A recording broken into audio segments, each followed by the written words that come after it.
All right, good morning, everyone. Welcome to the Pizza Buffet live here for Week 13, presented by FanDuel. I'm Rob Pizzola. I'm a pro sports bettor. I'm also the CEO here at the Hammer Betting Network. Welcome in, everyone. I see a lot of people in the chat in the early morning. Week 13 edition of the show. This one, as I was talking to my producer off air before the show, might be a bit of a chaotic one.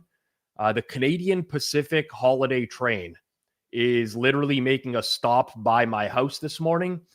So I currently have a bunch of visitors, mostly kids, sitting inside downstairs waiting to watch a train go by at some point while I talk about NFL point spreads here. So I don't know. Hopefully no background noise. People in our area are being asked to be nice, so to speak. Let people in their homes so they don't have to wait in the cold. If you hear random background noise, some cheering, I don't know, train horn, mid-breakdown, that's what's going on in the background. I'm doing my best to hold it together here and not affect the outcome of the show in any way. On the betting side, it's also a little bit different this week.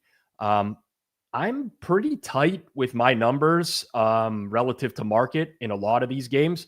Personally, I love it when that happens because it means the numbers that I've generated, the market's gravitated towards those. I like that.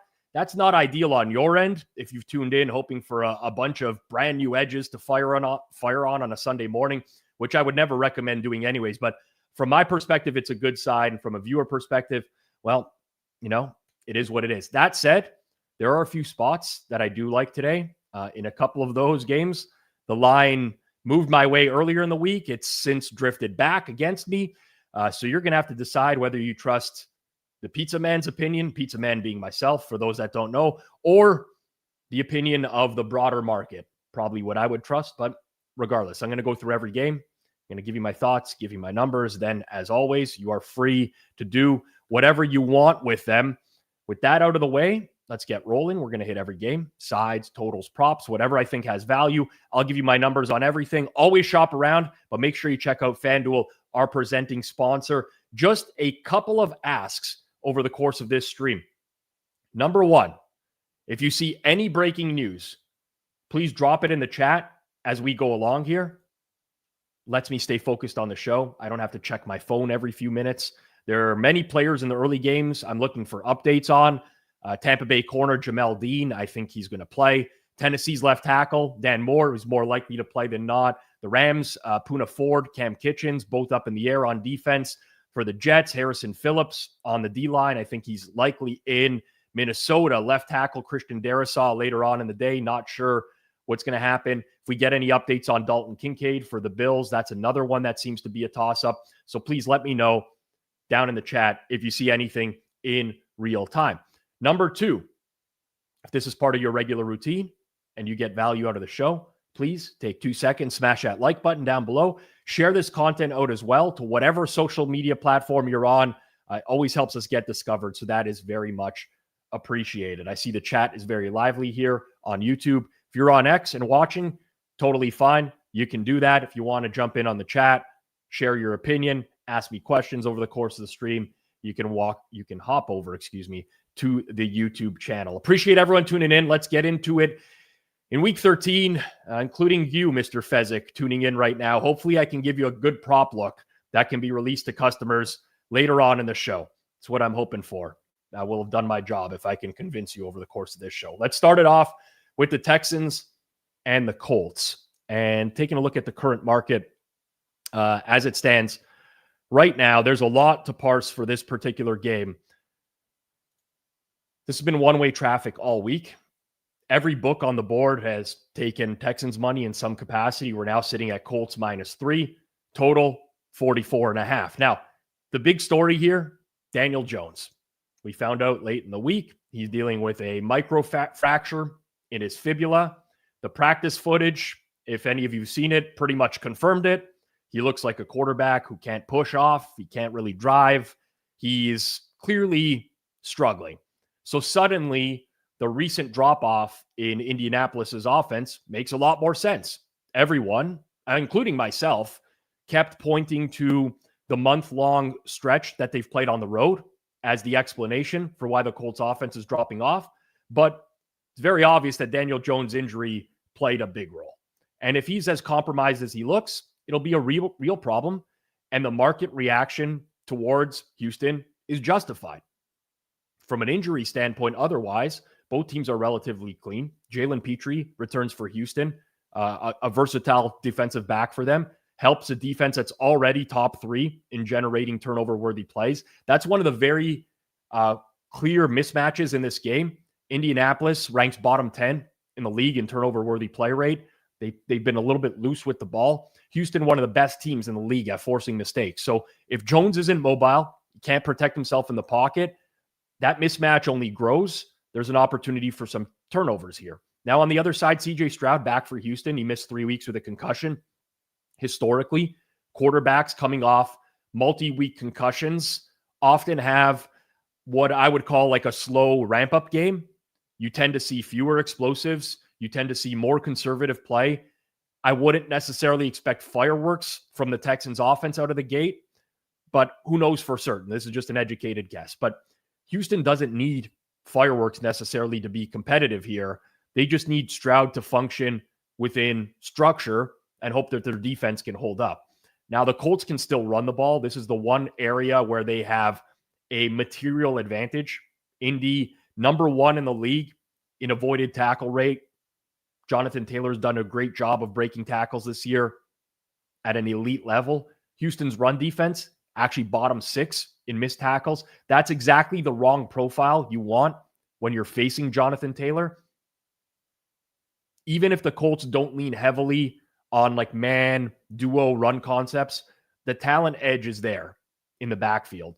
Structurally, though, Houston's defense, it's a good matchup for them. They stop the run from light boxes. They create pressure with 4. They shut down passing games that can't threaten them vertically. It's hard to price this game because we're all guessing as to what the performance downgrade to Daniel Jones is worth. I agree with the move toward Houston. I think that there's something there.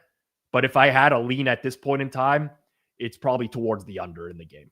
If the quarterback injury is meaningful, and it sure looks like it, this game profiles as tighter, slower, more defensive than the market move on the side alone suggests. So at this point, not much to do here. Again, very little confidence in pricing this game, but quarterback injuries, one returning from injury, tends to gravitate towards an under, in my opinion. From a prop perspective, I like Alec Pierce over 2.5 receptions in this game. It's a little bit juicy, minus 132.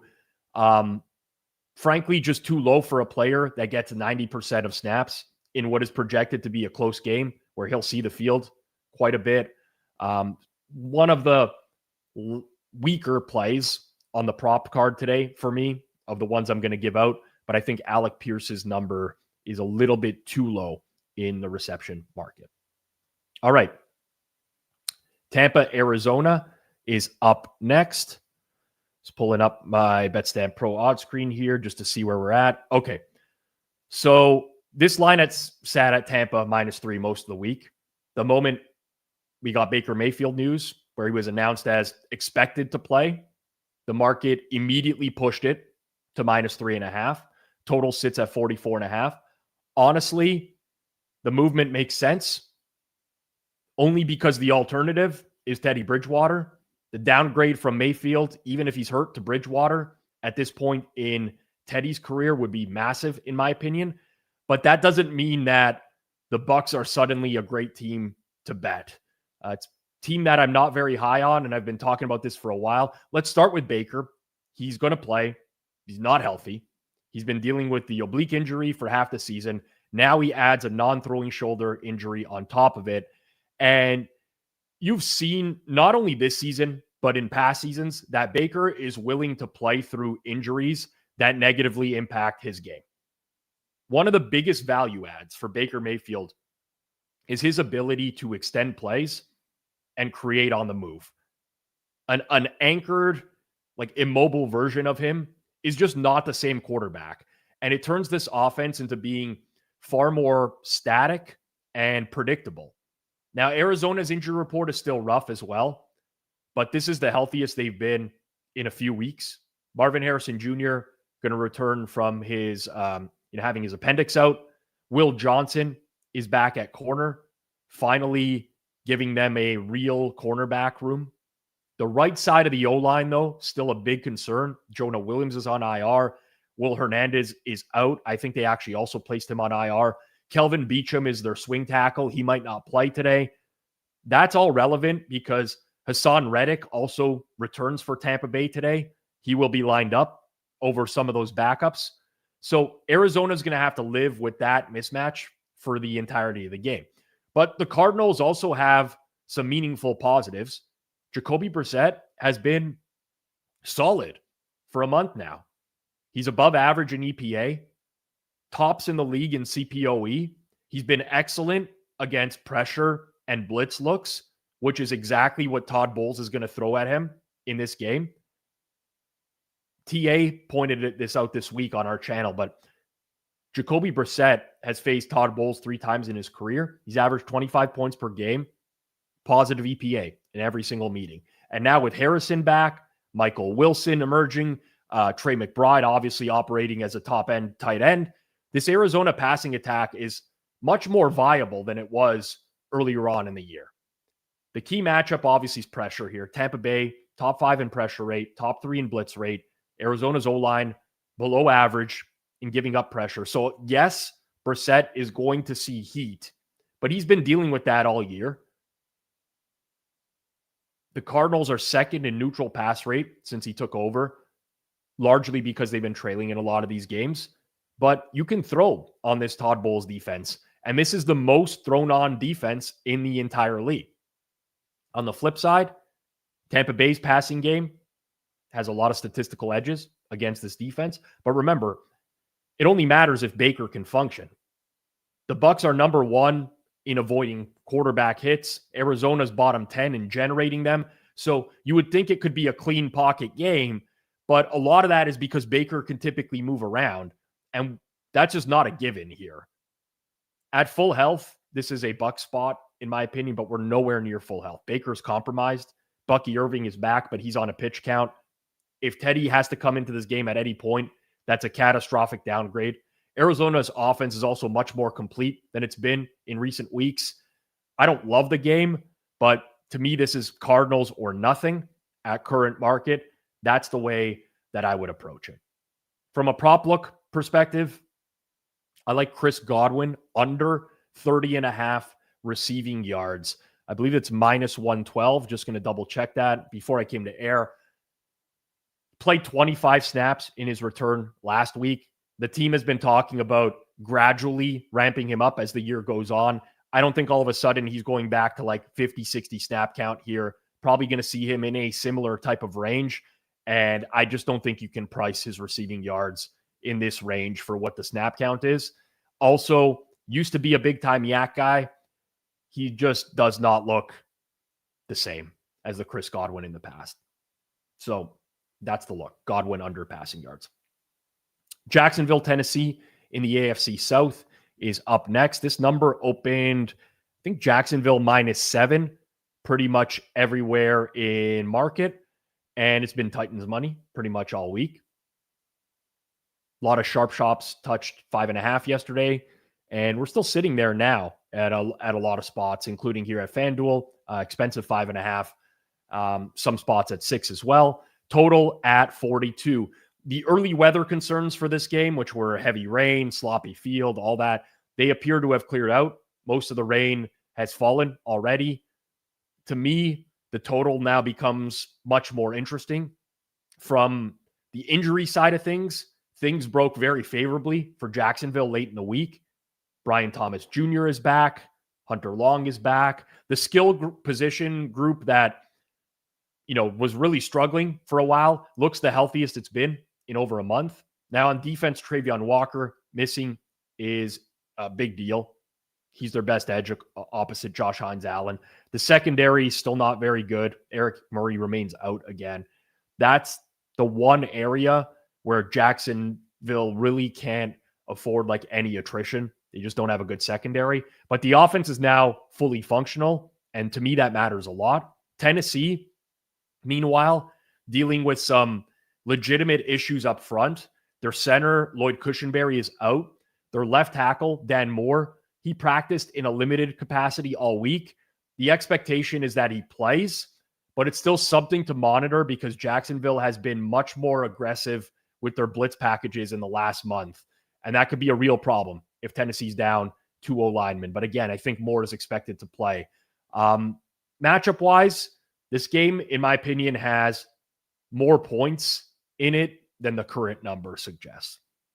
Jacksonville is a top 5 rushing offense by EPA. They're the number 1 team in the league on outside runs. That is important against Tennessee because the Titans rank 25th in EPA against outside runs.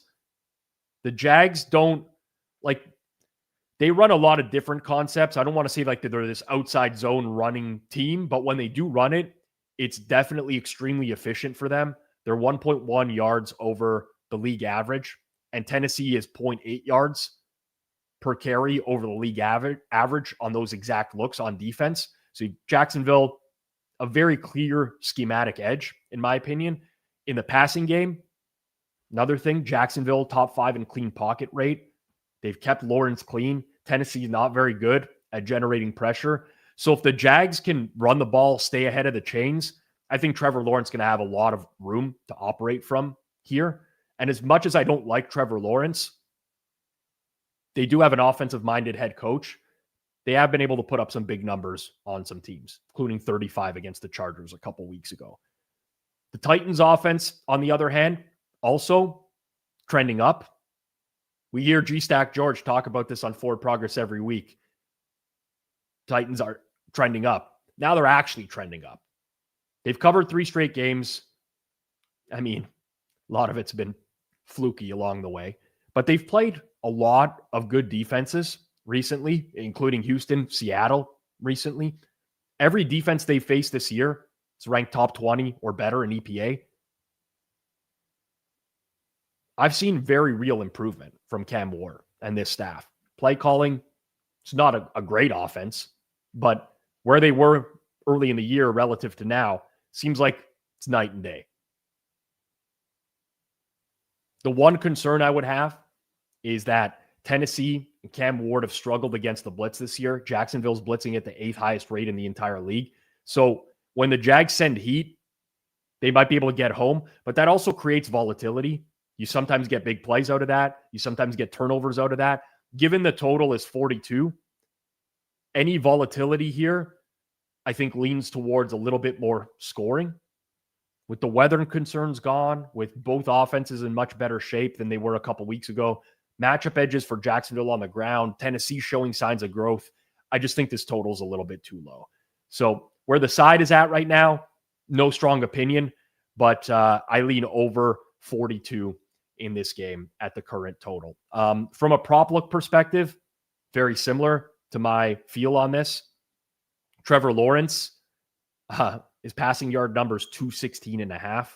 To me, that is at least 10 yards too low. I mean, there's been 4 times this year where he hasn't exceeded those numbers, and most of them have been complete blowouts or just leading for the vast majority of the game for the Jags. Now, you might say, Rob, there's risk of that happening here as well. Yeah, there is, certainly. We don't know that Tennessee is bad, or we know that Tennessee is bad. They could get blown out, but I think 216.5 for Trevor Lawrence is a little bit too low in this one. Okay. Just some quick news. Tyler Warren in. He has an illness for Indianapolis. That looks good for them on that front. One of the sharp shops got nuked on the Colts in the last 10 minutes, but the entire market didn't follow, which is interesting. A little bit of Colts money, let's say, in the last little while here, which is, you're kind of trying to figure out what's going to be the buyback point on the Colts. And I guess 3 minus 110 was that. All right, we're going to move along through the rest of the games here shortly, but FanDuel is changing the way you live bet football, and it starts with next drive SGPs. You can bet what's happening on the next drive. Will it end in a touchdown, a field goal, a punt, a turnover? Then you can stack in player props as well. Stuff like Will a player catch a pass? Specific player. We use these types of props very regularly here on our Forward Progress live watch-alongs, and you can build your bet exactly how you want it. FanDuel's enhanced quick betting experience makes it easy to find live bets fast. You can build SGPs in real time, and you can see the player stats that you need. And every NFL game day also comes with a profit boost you can use on your next drive SGP, so you can get more out of every single play, whether you're betting a drive, a player, or the next big moment. FanDuel makes live betting smarter, faster, and way more fun. Just visit FanDuel.com/forwardprogress to download the app today and bet the next drive your way. That's FanDuel.com/forwardprogress. Please play responsibly. You must be 21 plus and present in select states. For Kansas and affiliation with Kansas Star Casino, 18 plus and present in DC, Kentucky, or Wyoming, 19 plus and physically located in Ontario. Opt-in required. Bonus issued as non-withdrawable profit boost tokens. Restrictions apply, including any token expiration. See terms at sportsbook.fanduel.com. If you have a gambling problem, call 1-800-GAMBLER or visit rg-help.com, 1-888-789-7777, or visit ccpg.org/chat in Connecticut, mdgamblinghelp.org in Maryland. Hope is here. Visit gamblinghelplinema.org or call 800-327-5050 for 24/7 support in Massachusetts, or call 1-877-8-HOPE-NY or text HOPE-NY in New York. This is a paid endorsement. Call Connex Ontario at 1-866-531-2600 or visit connexontario.ca. All right. I'm going to move it along here in just a second. I see that the chat is buzzing this morning yet again. Got a few questions off the top about Survivor. I'm not going to answer those, and here's the simple reason why. At some point, I'm going to do like an educational video on Survivor. But if people are asking me, like, is this a good play? Is this a good play?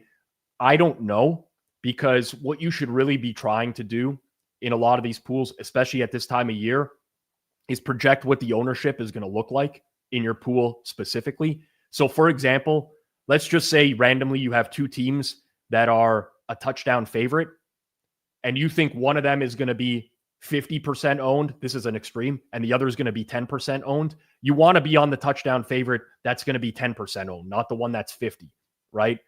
There's a lot of game theory involved. So it's not just about picking the winners. And some people actually in the Circa Survivor this past week for the Thanksgiving Day and Black Friday slate ended up picking an underdog. And I'm not patting them on the back because they won.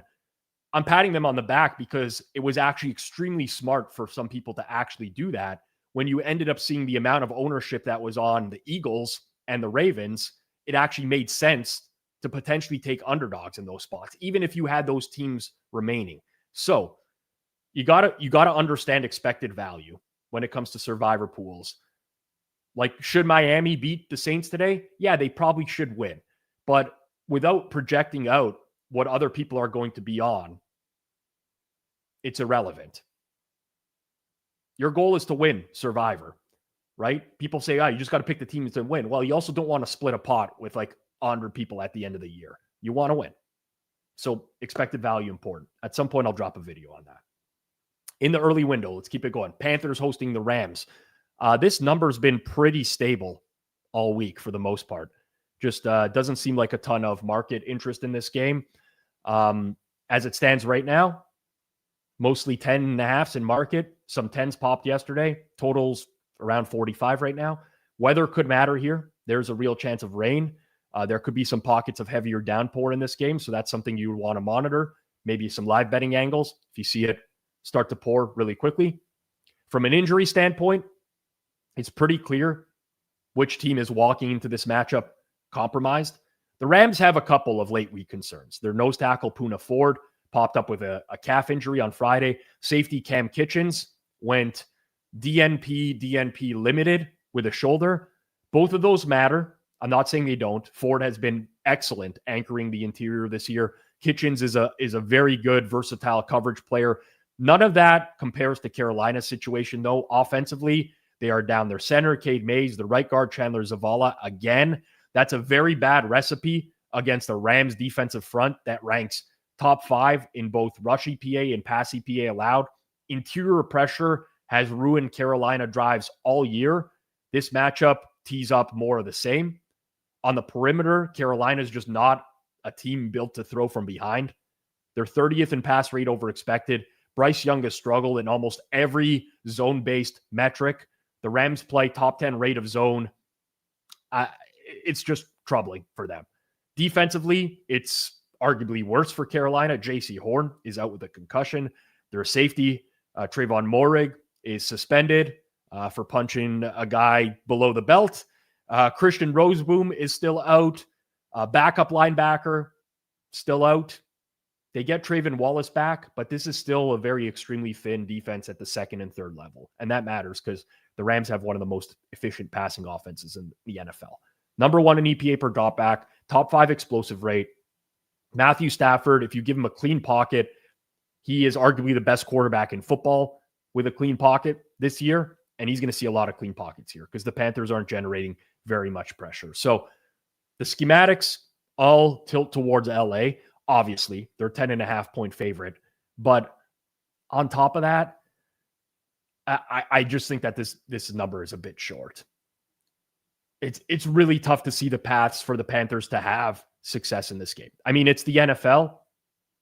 You never know. Maybe they can piece together some big runs in the running game, but we really haven't seen this Rams defense give up explosives for the majority of the year. So if the Panthers offense is behind, they usually can't function from behind. Their O-line is bad. Their defense is missing its best players at, 2 levels. Lean Rams in this game. I think the matchup is just overwhelmingly in their favor. The biggest concern with laying this type of number would be, do the Rams sit on it in the second half, which, is definitely a concern at any point. Prop perspective. Davis Allen over 1.5 receptions. Now, FanDuel has plus 102. That's what I'll grade myself on. This is as high as plus 120 in market, if you can get that. Higbee is on IR. So what we saw one game after Higbee being put on IR, Colby Parkinson, Terrence Ferguson, their snap share actually went down. It was Davis Allen that went up from roughly 35% to 50%. Yes, there's blowout potential. I think when you're getting 50% of snaps at tight end, Davis Allen over 1.5 receptions, anything with a plus in front of it is worth a look. Okay, Saints and Miami. This one, a little bit of movement here back and forth this morning. The numbers come down all week. It was Dolphins -6 early. Then we got some, stray 4.5s and 5. And we've kind of settled now at 5, 5.5. Most spots. FanDuel sitting at 5.5 as it stands right now. Total ticked down a bit too into 41.5 range, but then back up to 42, even some 42.5. And with only light showers and some spotty downpours, plus winds not being too bad, I don't think weather is going to be much of a factor here. From an injury standpoint, there's 2 big ones on the New Orleans side. Good news, right tackle, Talise Fuaga is set to return. That'll stabilize their protection a little bit. The big wait and see was Chris Olave. He went limited, DNP limited, back injury. He's expected to play, but we don't know how healthy he is. That's not just their wide receiver 1. It's the engine of their separation ability on offense. The Saints are 6th in the NFL in open rate offensively. A lot of that is because of Olave. Miami's bottom 10 in open rate allowed. So if Olave plays the whole game, New Orleans does have a very clear path to some easy throws. Miami, meanwhile, is as healthy as they've looked all year. Sadly, Darren Waller coming off IR, he gives them a real red zone piece that they haven't had for a lot of the season. Right tackle, Austin Jackson, returning. It's a big help, too, for an offensive line that has been patched together this year. But even with better health, this Dolphins team continues to be, untrustworthy is how I would put it. Structurally, neither defense is really set up to take the pass away. Both offenses have some separation edges. Miami also creates openings at a top-tier rate, even without Tyreek Hill. I don't see a ton of drive killers all around. New Orleans has some potential to be able to run the ball without Alvin Kamara. Kamara's washed. Not having him, in my opinion, kind of like an upgrade. New Orleans runs a lot of inside zone. That's where Miami's been vulnerable all year long. potentially some upside there. The broader question, I think, with this game is whether Miami should be laying these types of prices against anyone. And I think the Saints, as much as they haven't covered, I think they grade better than their scoreboard outcomes. Like last week alone, look at New Orleans, Atlanta, right? I didn't watch a lot of that game in real time, but rewatching it over the course of this week, the Saints had 4 drives inside Atlanta's 30. They had 2 first and goals. They came away with 3 points out of those because they missed 2 field goals. There was some really bad execution. And some might say, well, it's a bad team. There's going to be bad execution, and that's a fair argument. But defensively, they were fine. They missed tackles on a few big plays. There was one great deep shot that Atlanta had, but they handled the Atlanta run fairly well. They held Atlanta to a 44% success rate. That's, not easy to do. So ultimately, tough game. It would be Saints or nothing for me, but just not one that I have a real strong opinion on. Same from a props perspective. I was looking at Dulcich over receiving yards, but with Waller's activation, that's thrown a wrench in things. I'm not doing anything here. Jack Fletcher says they can't keep using Taysom. I agree. And listen, good friend of mine, very great prop bettor, really like Taysom Hill under today. I think there's been some talk about him not being a focal point of that offense anymore. Olave officially active. The XPS man says Okonkwo, Iamaner active. That's for Tennessee. So that helps on the offensive side of things. Marvin Harris Jr. officially active as well. So updates starting to roll in on this one. Will asks about the under. At this point in time, I don't have a strong opinion on the total in the game. Atlanta and the New York Jets. The market finally made a real move on this game last night. I came back to my computer and candidly, I was a little bit surprised. Atlanta got hit hard. We're now sitting at Falcons 3 everywhere after spending most of the week in that -2.5 range. Totals held pretty steady here, 38.5, 39. The weather is a bit of a story here. Some rain, 15-mile-an-hour winds, stronger gusts that get mixed in throughout. In my opinion, that matters for this matchup. It's a big part of why I would buy the Jets at this price, at 3. Kirk Cousins deserves credit for last week. He honestly played a lot better than I expected against the Saints. This is a completely different environment. This is not indoors. This is outdoors, rain, colder temperatures, no Drake London again, which strips away your best intermediate separator. Cousins' arm strength has clearly declined the last couple years. This exact weather profile, in my opinion, is the worst possible setting for him. Indoors, sure. Outdoors, where even if it doesn't rain, the field is wet, slick ball, cold temperatures, totally different story. Meanwhile, the Jets defense, it's better than people want to admit and realize. They have 1 takeaway in 11 games. That is historically low. It makes all their efficiency metrics look worse than they actually are because they're not gaining EPA through turnovers.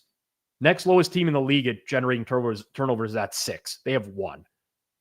But down to down, their success rate is solid. Harrison Phillips should be fine on the D-line. He got a full practice in on Friday. Jarvis Brownlee had a late week hip injury. It's like an issue to monitor. But honestly, he hasn't even been good since coming over from Tennessee anyways. So not huge factors there. Matchup-wise, Atlanta does protect at an elite level. So the opportunity will be there for Cousins. They have one of the lowest pressure rates allowed in the league. The Jets are not generating much in terms of pressure. Now, normally, that would be a massive edge if I just looked at that in a vacuum. But a little bit of wind downfield, that compresses the offense. It limits explosives. It means those clean pockets don't turn into like the same chunk plays that they would typically gain indoors. So Atlanta's passing game becomes shorter, safer, in my opinion, easier to defend. And when you need them to win by 4 to cover a spread, I don't love that for them. Now, obviously on the other side, when the Jets pass, it's not pretty. No matter who the quarterback is. It's Tyrod today again. They give up pressure on the O-line. They don't throw the ball deep. They're one of the worst teams in adjusted sack rate, no matter who the quarterback is. Atlanta blitzes a lot. Structurally, this is a nightmare. But again, the one saving grace is that when you have below average weather, the Jets don't have to play like a drop back game. Both teams have clear advantages on power runs. Atlanta does. The Jets do. This is a game where I think both teams are content to run the ball. And again, that pushes me towards the Jets having a real path to stick around. So my raw number in the game is Atlanta -2. At 2.5, I didn't think that there was a ton to do. But now that we're sitting at a full Falcons 3, the switch flips for me. I think that's a buy point overall. From a prop perspective, nothing for this particular game. Just couldn't find very many looks that I liked. It's a nice tea, actually, this morning. I don't know what this is, like some sort of new style. I don't know what it is. Very cinnamon forward. Tasty. Connor sitting on some Atlanta -135. Can't wait to lose that. Your job is done, Connor.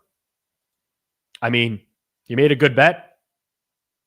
I mean, the lowest price I see in market is -160 right now. It is what it is. You're going to win some of those. You're going to lose some of those. But yeah. San Fran, Cleveland. This has been one of the more, I guess, predictable market arcs of week 13. Very weather-driven game. Late last night, we saw some buyback on San Francisco. And, there was 4.5s in market at one point last night. Those are gone. We've kind of just settled. FanDuel's at 5.5. Most books are at 5 right now. Obviously, the total just is completely plummeted since the opener, down to 35.5. In a game like this, the dog and the under are pretty highly correlated. Bad weather, limited separation, reduced downfield passing. For me, the move back towards the Niners doesn't make a whole lot of sense with a total this low. This is a full-blown weather game, sustained 20-mile-an-hour winds, gusts in the mid-30s to near 40, intermittent rain, swirling directionality because the wind comes off the lake. I see some debate in the chat about who this helps. When the weather is this bad, it almost always helps the underdog, in my opinion. Downfield passing shrinks, scoring shrinks, separation becomes harder. We already saw the market react early in the week, to the weather. I look at San Fran. Nothing about the situation has improved. If anything, the matchup stresses become more pronounced in weather. Like, their front seven is ravaged on defense. Bosa, Warner, Mikael Williams, Robert Beal, Gross Matos, Bethune. Like, these guys are all out. Over the last month, they're 25th in EPA on defense, 30th in success rate. They haven't hit a game where they've gotten a pressure rate of 30%. They had 3 straight teams post their best success rate games of the season against this defense before Carolina on Monday Night Football. And I would argue the opportunities were there for Carolina. Bryce Young just couldn't make any throws. This is not a good 49ers defense. And you look at Brock Purdy on the other side, very shaky last week, multiple air mails, throwing into coverage, tons of interception-worthy passes. That was in relatively clean conditions. Now he goes outside into swirling wind. This is the exact profile that has historically exposed his limitations. I think Brock Purdy's a fine quarterback when he's in good conditions, but we've seen him struggle in these scenarios. 2023, he had one of the worst games of his career in Cleveland. Very similar wind, 20 miles an hour, no rain. Now you add in possible precipitation on top of it. Probably not, but it could be there. It's the exact type of game where weaker armed quarterbacks get compressed even further. Cleveland has defensive injuries of their own. Alex Wright, Aiden Huntington, losing those guys on the D-line, it's not nothing, but it's still a front with Myles Garrett. And weather neutralizes explosive passing enough anyways that one or two negative plays basically become drive killers. And Garrett can absolutely tilt a field position battle in these types of conditions. Now, I'm not big on Shedeur Sanders. He's making his second start. It's one of the easier defenses he's going to face from a protection standpoint. San Fran doesn't generate pressure. Cleveland showed last week they can move the ball on bad defenses, even with an inexperienced QB. This 49ers unit is closer to bottom like 10 in the league, 5 in the league maybe than people realize right now. So, Giuseppe in the chat says Sanders is worse than Dorian Thompson-Robinson. He might be, but we have a large sample on DTR being terrible. We have no idea what Sanders is. Like, we don't at this point. But the thesis hasn't changed. Weather compresses the game. San Fran's defensive attrition is huge. Purdy's arm limitations get magnified. The Browns match up well in the exact areas that San Fran can't stress. I believe it's Browns or nothing. I believe that the Browns are very live in this game. As much as I don't like the Browns. From a prop look, it's consistent on a weekly basis. I don't even know how many times I've given this out this year, but at some point there's got to be an adjustment on Brian Robinson Jr. And they're just not coming. I like Brian Robinson Jr. over on rushing yards, 22.5 rush yards. Feels like I play it every week. I think people look at his snap counts and they're like, not getting enough snaps. They're always like too low for his yardage. Well, it seems like every time he's on the field, he gets a rushing attempt. And in this game, probably more rushing attempts than we would expect overall. Brian Robinson is, I think fairly consistently underpriced.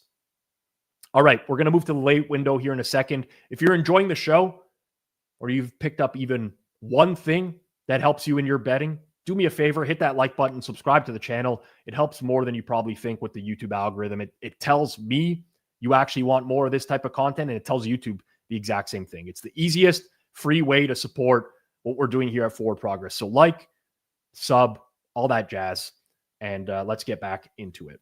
Minnesota, Seattle. This is one of the hardest games of the week to price. I want to be very transparent about that.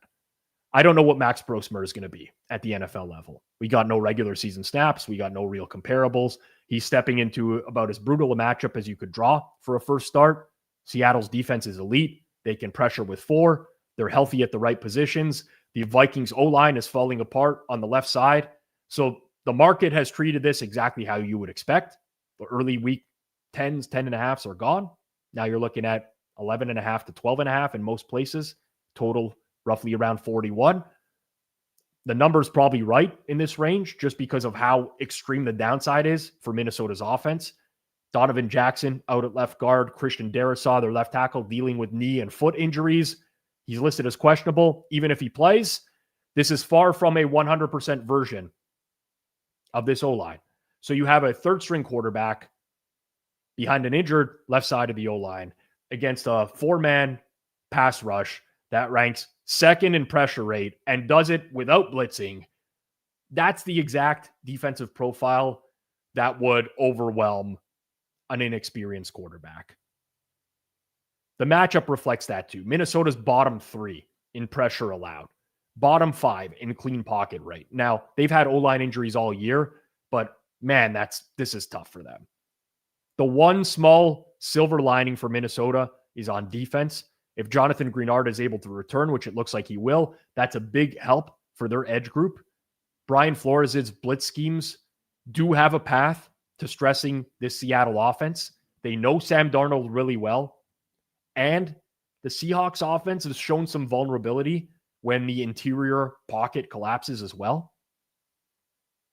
So potentially Flores can dial some stuff up here. But there's also a mismatch in like explosive passing. Seahawks are number 1 in deep ball completion rate. Minnesota's bottom 2 in defending the deep ball. So when they pressure, they leave their corners on an island. And even if the Vikings somehow slow down the run in this game, they still have to deal with Jackson Smith and Jigba downfield. For me, this all boils down to uncertainty. Brosmer, he might be an upgrade from J.J. McCarthy because, there's an argument that he almost has to be. But there's no baseline to work from here. So, long story short, don't love anything in this game. Didn't do anything with props. I think that the range of outcomes in this game is very wide, including the possibility of Minnesota winning. But I personally see this as a game where Seattle is much more likely to blow them out. Buffalo at Pittsburgh in the late window. This one has been shaped almost entirely by injuries, and the market has reacted kind of exactly how you would expect. Pittsburgh money, under money. I think the under move has probably gone too far at this point, but I'd much rather be holding under 47.5, 47 than chasing a late over on game day. As for the side, I think Buffalo -3. It's about right numerically. Start with the Bills. Losing both offensive tackles in the same week, it's a major problem. Deion Dawkins is out. Spencer Brown is out. Spencer Brown is kind of playing hurt anyways. This is a Pittsburgh team that gets Alex Highsmith back at edge this week, exactly at the time where Buffalo is most vulnerable outside. On offense, Buffalo's supporting cast is thin as well. Curtis Samuel is hurt. Dalton Kincaid status is up in the air. The Bills elevated a tight end from the practice squad yesterday. That is often an indicator. In this case, maybe Kincaid's not ready. We will see. We'll have to wait for the late inactives in this game. While the inside zone run game has been efficient all year for the Bills, 7th in yards before contact, missing both tackles on your O-line caps like your explosive ceiling. It limits some of their best perimeter concepts in the running game as well. Now, the Steelers' offense has issues of their own. Left tackle Broderick Jones is on IR. They just add him to IR. That's a real hit, especially when your quarterback, Aaron Rodgers, is coming off a non-throwing hand injury that kept him out last week. He's back, but he's not going to want to take hits or land on that left hand. This is not the defensive front you want to face when your blindside protection takes a step back. So I would expect, per usual, Pittsburgh to lean into some super quick passing, lean into the running game. But it's a tough one when you have these O-line injuries on both sides. This is the healthiest defense Pittsburgh has had in a week. Highsmith returns. Joey Porter, not going to miss. Mike Tomlin's defense, known for forcing turnovers. This is a turnover-prone offense right now, 31st in turnover-worthy play rate. That could swing things one way or another. The weather matters a little bit here as well. It's not a monsoon or anything, but cold temperatures, wind gusts in the mid-teens. Tough one. I wouldn't chase the under now. Too late. Think the side is fair. Structurally, this does set up as a real fight for Buffalo offensively against a healthier Steelers defense. Nothing I'm running to bet. I think the market direction on everything here makes sense. From a prop look perspective, I like Buffalo Bills wide receiver Gabe Davis over 19.5 receiving yards, -113. He was activated from the practice squad last week. He ended up on the field for 55% of their snaps, more than Elijah Moore, Tyrell Shavers, and Josh Palmer. There's something about Davis's familiarity with this offense where Allen just trusts him. It's not a given that Palmer is going to play today as well. I probably would expect to see Davis outsnap those guys once more. And this is always a committee anyways for the Bills, right? The secondary receivers is a low number, in my opinion, on Gabe Davis. Chargers, Raiders. Another game that's really tough to model because Las Vegas blew up their offensive structure midweek. Chip Kelly is now gone. New play caller, new sequencing, new personnel usage. Anytime you wipe out the coordinator, you essentially wipe out the entire sample you've been using to project the offense. So now you're left leaning much more heavily on talent, matchups. And unfortunately for the Raiders, I mean, none of those things are strengths for them either, right? Let's start with the number. Chargers sitting in the same spot that they've pretty much been sitting in all week. 9.5-point favorites. Total got bet down from 41.5 to 40.5. I agree with that direction. I gave out the under in this game at 41.5 on the Tuesday best bet show this week. But once you go through 41, you kind of given away too much, like 41 being a key number. So structurally, the Raiders' offense is in a bad place. I don't know that any coordinator could fix this. The O-line has been an issue all season. They don't protect. They don't create clean pockets. Now they go on the road with a new play caller. You had players pop up on Friday's injury report with illness. That's one of those things I always keep in the back of my mind. It's often nothing, but 3 guys Friday with illness, all getting on the same airplane and flying. Sometimes this has an impact. Sometimes it doesn't. The Chargers, finally healthy, coming off of a bye, relatively healthy. They still don't have a Marion Hampton. Both tackles are out and will be for the rest of the year. That matters in pass protection. This is the healthiest their defense has been in a long time, though. They even have a chance to get Otito Ogbonia back on the defensive line. Defensively, the unit is playing legitimately well. Top 3 in EPA per dropback. Top 3 in limiting explosives. Very strong structurally in coverage. And that's where this matchup's really rough for Vegas. They've actually created some decent separation and yards after catch this year, but their actual efficiency overall has just struggled. They can't generate explosives. They can't block. Too many negative plays. On the other side, LA should move it. The Raiders defense can't force tight windows. They're bottom 5 in tight coverage rate. The Chargers offense has actually been very good at separating this year. If Herbert wants to lean into that quick game to protect his makeshift offensive line, the receivers will come open on time. That'll help. But ultimately, it means taking a lot of time to move down the field as well, which was part of the look on the under in this particular game. Max Crosby, always an X factor. He has a very clear pathway to success against the Chargers with both their tackles out. But outside of Crosby, the Raiders simply don't generate pressure. You need more than one guy to meaningfully disrupt Herbert. So put it all together. Raiders offense is a total unknown.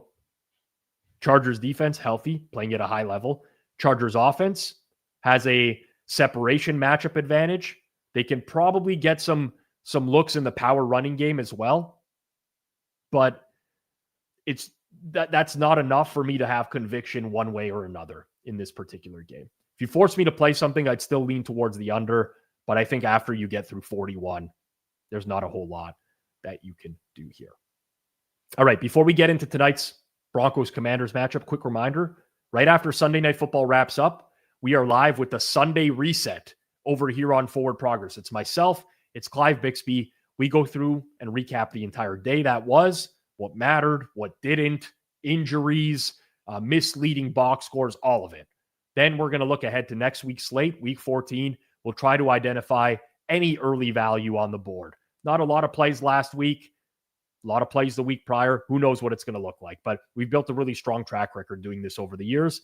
It's something that I typically don't brag about because you should be able to find good bets in a Sunday night market.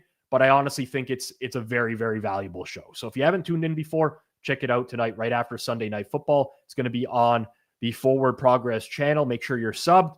You can set notifications and you'll get notified immediately when we go live so that you can jump in and participate over the course of that show. Really quick question before Denver and Washington. The anytime touchdown model that I was posting into our Discord, discord.gg/hammer for all the primetime games. I have not been able to have time to fix it. This has been a very compressed week for me with Thanksgiving and Black Friday games. I will have it fixed for next week. So, I mean, listen, I posted my opinions on Thursday, ended up hitting 2 touchdown scores in that game, in those games. Keaton Mitchell and Isaac Tesla gave out 3 plays, 2 of 3, both decent plus money. So maybe my gut instinct is not too bad either when it comes to some of this stuff, but I will have that fixed for next week. All right, quickly, Denver, Washington. We finally saw some meaningful resistance show up last night when Denver just got pounded in market. Denver had been bet down from 6.5 to 5.5, and we're kind of getting back to where we started. So there is some market support on the Broncos, and the buyback honestly makes sense because when you think about it from a bet value perspective, the real value in this game is probably gone as soon as Washington sixes are gone, right? Once the market dips to 5.5, the edge is going to disappear. And at that point, it's a buy price for Denver. From a matchup standpoint, to me, there's nothing attractive about the Denver Broncos right now. Yes, they get two major defensive reinforcements. Patrick Surtain is back, one of the best corners in the league. Alex Singleton returns from his cancer battle, an awesome story, a real on-field boost for them as well. But this is still the Denver team that all season long has just been flirting with disaster. They escaped the Giants, barely. Escaped the Jets, barely. Escaped the Raiders, barely. Escaped the Texans after CJ Stroud got hurt in that game and Davis Mills came in. They needed huge fourth quarters to come back against the Eagles, against the Giants. They don't separate. They don't build leads. They grind out wins. They make too many mistakes, and they hope for opponent mistakes. Asking this version of the Broncos to cover 6 on the road is frankly asking them to do something that they don't do very often. Now, I get it. Washington is a bad football team. I faded them so much this year, but they come out of the bye in dramatically better shape. Their wide receiving room was a total disaster before the break, but now Terry McLaurin is back. They get some depth guys back in Jalen Lane and Treylon Burks. That's a real upgrade for this offense because they were getting no separation. They get Will Harris back on defense, which matters for a secondary that has basically been running on fumes. Another storyline, Dan Quinn calling the defense before the bye. I was very, very skeptical that he was going to be able to do anything on a 1-week turnaround. They put together one of their better defensive performances against Miami.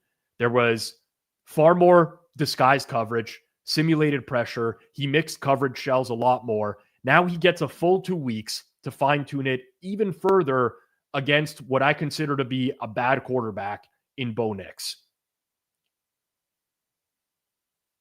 It's a tough one. I also think Washington has a very real path to being able to run the ball on offense. Denver's success rate is very good defensively, but they have struggled at defending inside runs this year, and that's been the best downhill concept for the Commanders' offense. It's where they can keep themselves out of these obvious passing downs that would otherwise doom them. I'm not saying Washington is like some sneaky good football team. I'm just saying I think Denver is massively overrated. Washington's healthier, schematically improving. At 6, I like the Commanders. I do. Prop look in this game. Bill, Ja'Cory Krosky-Merritt, over 22.5 rush yards, minus 112. Yes, the snap counts are decreasing for Bill. He's losing share to Chris Rodriguez. He still gets way too many carries to justify this number, even against a good run-stopping D, and especially when you consider the concepts they've been using for a lot of his runs stylistically match up well against the Denver defense. So that's where I'm at. Bill over 22.5 rushing yards. No real strong opinion for Monday Night Football. We'll post the graphic so that you guys could see where I'm at, which is pretty much exactly on market. There's just too much to parse in this game. Giants get Jackson Dart back from concussion. I'll be honest, I hate these handicapping spots. Dart is at his best when he's improvising and using his legs. Just like CJ Stroud, historically, quarterbacks coming off concussions, they see, number 1, a performance dip. Number 2, fewer designed or even like tolerated scrambles from the coaching staff. He's taken a lot of hits this year. I'll be shocked if the Giants let him run around the way they did pre-injury. For New England, they lose Will Campbell at left tackle. They lose Jared Wilson at left guard. We still don't know how healthy Dexter Lawrence is. at nose tackle for the Giants. He's going to play, but he went back-to-back DNP for them this week as well. So we could see him on a limited snap count. Kayvon Thibodeau is still out. There's just a million things to parse in this game. And there's still questionable players on the Patriots defense. Harold Landry's questionable. Kyrus Tonga, their nose tackle, is questionable as well. Milton Williams is already on IR, so they can't afford to lose more bodies up front. Personally, if I was forced to bet it, I'd still rather be on New England in this game. Even with the offensive line injuries, they should be able to run the ball because everyone can run the ball on the Giants. And I'm extremely cautious backing a quarterback who relies on mobility 1 week removed from a concussion. But at current prices, it is a pass for me. All right. Really quick recap of the board. Jacksonville, Tennessee. We're starting to see some over money, game day over money. That's the strongest lean for me in that game. Atlanta and the Jets. I like the Jets at a full 3. Rams, Panthers. Wow. Okay. A little bit of Panthers money in the last hour or so. I mean, I'm not a big proponent of playing on game day. I mean, let's just take a quick look at limits. I mean, this book that's offering 9.5 is an $80,000 limit right now, but pretty strong lean to the Rams there. Saints, Dolphins, not a whole lot to do. Cardinals or Bucks, I could only bet the Cardinals at 3.5 minus 110. San Fran, Cleveland, I like Cleveland. Houston, Indy, no real opinion. I guess the strongest lean there would be under, but that would have to be at 44.5, not 44. Minnesota, Seattle, nothing. Buffalo, Pittsburgh, nothing. Chargers, Raiders, I don't see a single 41, total. So that's nothing. Denver, Washington, Sunday Night Football. I like the Commanders. So it looks like I've got a pretty quiet afternoon card today as well. All right, let's do anytime touchdown scores quickly. A reminder, they've been really good this year. Doesn't mean they're going to be good going forward. There's a lot of randomness in betting these anytime touchdown scores. I just really quickly want to pull up my BetStamp Pro screen here to make sure that we have the latest up-to-date odds, so I'm not giving out prices that are stale. Let's start with, let's go small, medium, large per usual here. I'll give you like a higher-end guy. Maybe not. You know what? Scrap that. Just going guys I like the most. Tennessee, Jacksonville is our first stop. Tennessee and Jacksonville. I am taking, I'll track against the FanDuel prices. Tony Pollard plus 240 for the Tennessee Titans. I like points in this game. 275 is the best I see in that market. My fare starts with a 1 on Tony Pollard. That's where I'm starting. Number 2. Let's go Rams, Panthers. Rams, Panthers, our second stop. And we're going to take Blake Corum at plus 300 on FanDuel. Best price in market is plus 333. There's a little bit of an added bonus here with the spread being 10 in this game for Blake Corum as well. He already gets a lot of red zone carries in regular game states, but if this does turn into a blowout, Blake Corum is a guy that I really like. Jets and Falcons. Jets and Falcons. We are going Jets quarterback Tyrod Taylor plus 700 at FanDuel. Plus 700. If you shop really hard, you can get plus 750, but plus 700 is a great price there. Don't take anything with a 6 in front of it for Tyrod Taylor. So we're going Tony Pollard, Blake Corum, Tyrod Taylor. I see some in the chat that I like, and I'll speak to them. Hubbard, I played some of his overs. He's more live than I think people realize, so I don't mind that one. Cottage says, let's do a Davis Allen touchdown. Davis Allen is fine for me as well. Just don't like him as much as these top-end guys. Lots of love for Devin Neal for the Saints. I'm totally okay with that one as well. You guys know me. I'd be very honest with you and tell you if I didn't like it. So all those to me are good looks that I think are slightly plus EV. But for official tracking purposes today, Pollard, Corum, Tyrod Taylor. I will throw out one super long shot bonus that if you're looking for a dart today, absolute dart on Sunday Night Football, Commanders and Broncos. You got to play this one at FanDuel. Washington Commanders tight end John Bates at 18-1 will be my dart for the day. And that's going to do it for the pizza buffet. I've been talking too much recently. Went over time. Huge thanks to everyone who tuned in and jumped into the chat. Always appreciate everyone in here spending part of their Sunday with me. If you enjoyed the show or got any value out of it, hit that like button. Consider sharing it around, please. Word of mouth genuinely helps us grow more than anything else. If you also enjoyed the show today, on your way out the door, drop a 1, the number 1, directly into the chat. Shout out to our presenting sponsor, FanDuel. Big thank you to our producer here, Barbara Alberts, behind the scene, keeping everything running smoothly per usual here on the Pizza Buffet. Everyone, enjoy the rest of your Sunday. Good luck with your bets. I will see you tonight on Forward Progress for the Sunday reset right after Sunday Night Football. Peace out, everyone.